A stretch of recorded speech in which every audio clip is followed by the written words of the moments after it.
अब ये तीसरा वीडियो मैं प्रस्तुत कर रहा हूँ जो अत्यंत ही महत्वपूर्ण है उन स्त्रियों के लिए जो गर्भ धारण कर चुकी हैं और गर्भ की रक्षा सुरक्षा हो, उसके लिए यह मैं वीडियो तैयार कर रहा हूँ। यह जो मैं तंत्र प्रयोग बता रहा हूँ, यह डाबर तंत्र के में उल्लिखित है, जो भगवान शंकर ने पार्वती को बताए थे। मैं उसका हिंदी रूपांतरण के रूप में आपको प्रस्तुत कर रहा हूँ। और परम पूज्य गुरुदेव डॉक्टर नरेंद्र श्री माली परमहंस स्वामी निखिलेश्वरानंद जी ने भी इन प्रयोगों को शिविरों में जो प्रकट किए हैं, उनको मैं लिपिबद्ध जो किए थे उनको आपके सामने प्रस्तुत कर रहा हूँ। पहला प्रयोग है गर्भ रक्षा विधि। प्रथम मास में जिनकी गर्भ रक्षा हो चुकी है, गर्भधारण हो चुका है, उनका पहला मास। गर्भ वेदना उपस्थित होने पर यदि गर्भस्राव की आशंका हो तो पद्म केसर और चंदन को समभाव में लेकर गाय के दूध में पीसकर 4 तोला पान करने से गर्भ रक्षा होती है। इसमें किसी प्रकार का कोई संदेह नहीं है। अगर दूसरे मास में इस प्रकार की समस्या आती है तो नीलोत्पल, यष्ट मधु और कर्कट श्रृंगी को गाय के दूध में पीसकर सेवन करने से दूसरे मास में यदि गर्भस्राव की कोई स्थिति बनती है तो उससे पूर्ण गर्भ रक्षा होती है। अगर तृतीय मास में अगर इस प्रकार की शंका होती है कि हमारा गर्भस्राव हो जाएगा, तब आप चंदन की लकड़ी, कुष्ठ, मृडाल और पद्म केसर शीतल जल में पीसकर सेवन करने से तृतीय मास की वेदना का उपशमन होता है। यानी कि तृतीय मास में अगर इस प्रकार का अगर इसको सेवन कर लिया जाए तो गर्भ की पूर्ण रक्षा सुरक्षा होती है। चौथे मास में यदि कोई दिक्कत आती है तो नीलोत्पल, मृडाल, गोछर, कसेरू को गाय के दूध में पीसकर सेवन करने से चौथे माह में गर्भ वेदना का उपशमन होता है। यानी चौथे माह में गर्भ की पूर्ण रक्षा हो जाती है।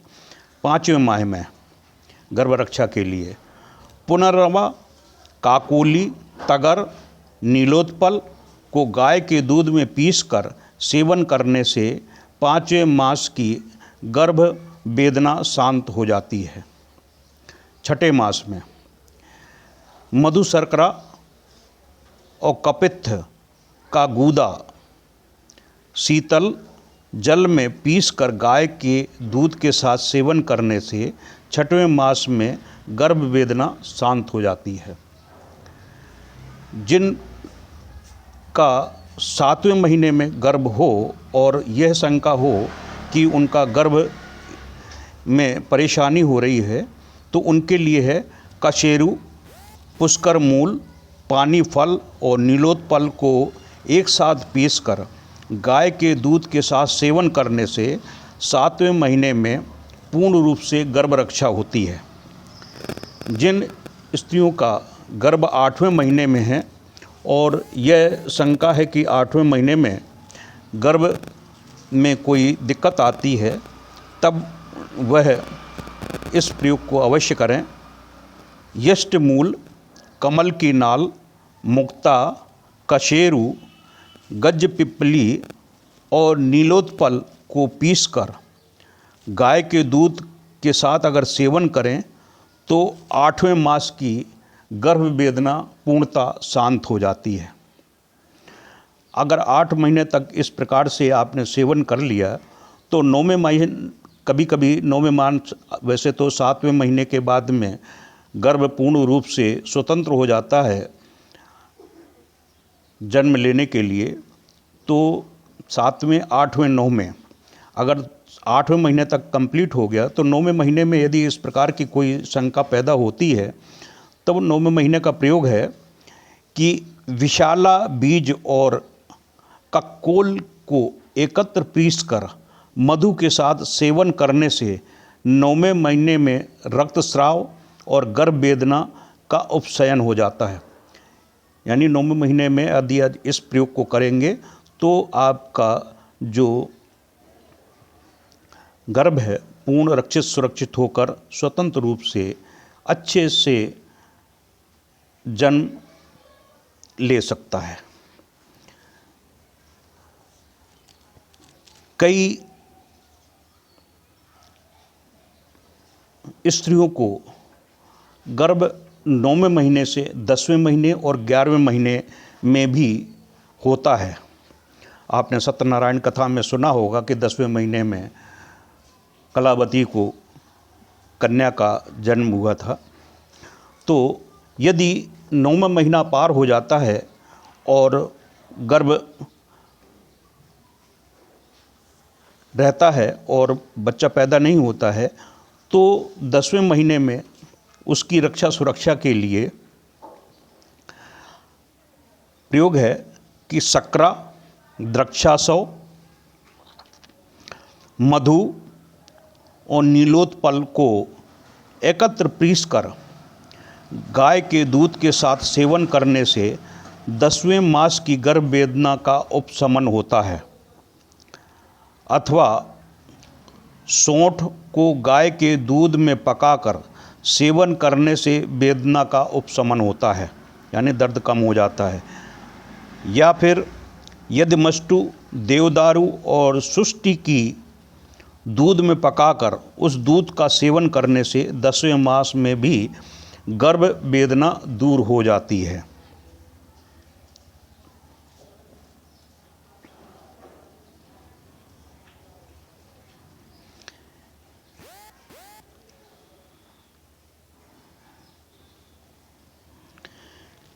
यदि ऐसा भी देखा गया है कि गर्भ में बालक परेशानी पैदा करता है, बहुत चलता फिरता है और बहुत उत्पात मचाता है, तो ऐसी स्थिति में स्त्रियों को यह प्रयोग अवश्य करना चाहिए। धनिया, रसांचन, लोद और यदिमष्टु को एकत्र पीसकर क्वाथ बना ले। फिर उस क्वाथ को छानकर 3 दिन या 1 सप्ताह सेवन करने से गर्भ में जो बच्चा हलचल पैदा करता है वह शांत भाव से गर्भ में स्थिर रहता है।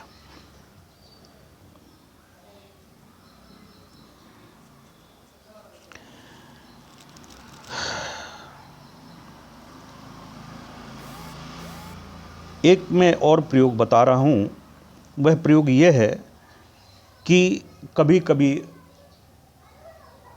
गर्भधारण के पश्चात में गर्भ में वेदना बहुत होती है, दर्द बहुत होता है। ऐसी स्त्रियों को यह उपाय अवश्य करना चाहिए। कुम्हार जब पात्र बना रहा हो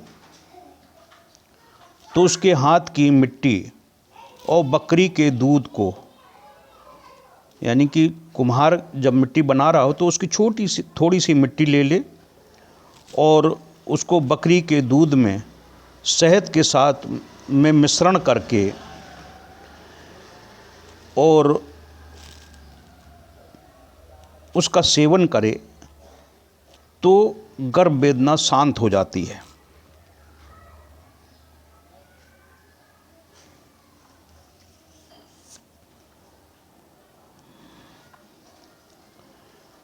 एक और प्रयोग है गर्भ रक्षा का।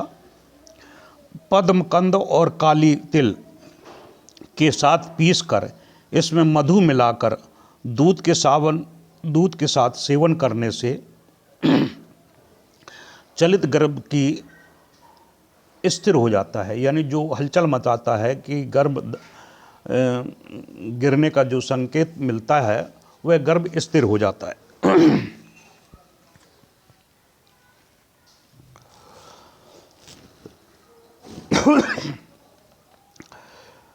इतश्री अब मैं अगला वीडियो इसी संबंध में बनाऊंगा, जो गर्भाधारण और गर्भरक्षा तक तो हो गया, अब सुखपूर्वक प्रसव हो, इस संबंध में मैं अगला वीडियो तैयार करूंगा, इसलिए उसे अवश्य ही देखें, अति महत्वपूर्ण है।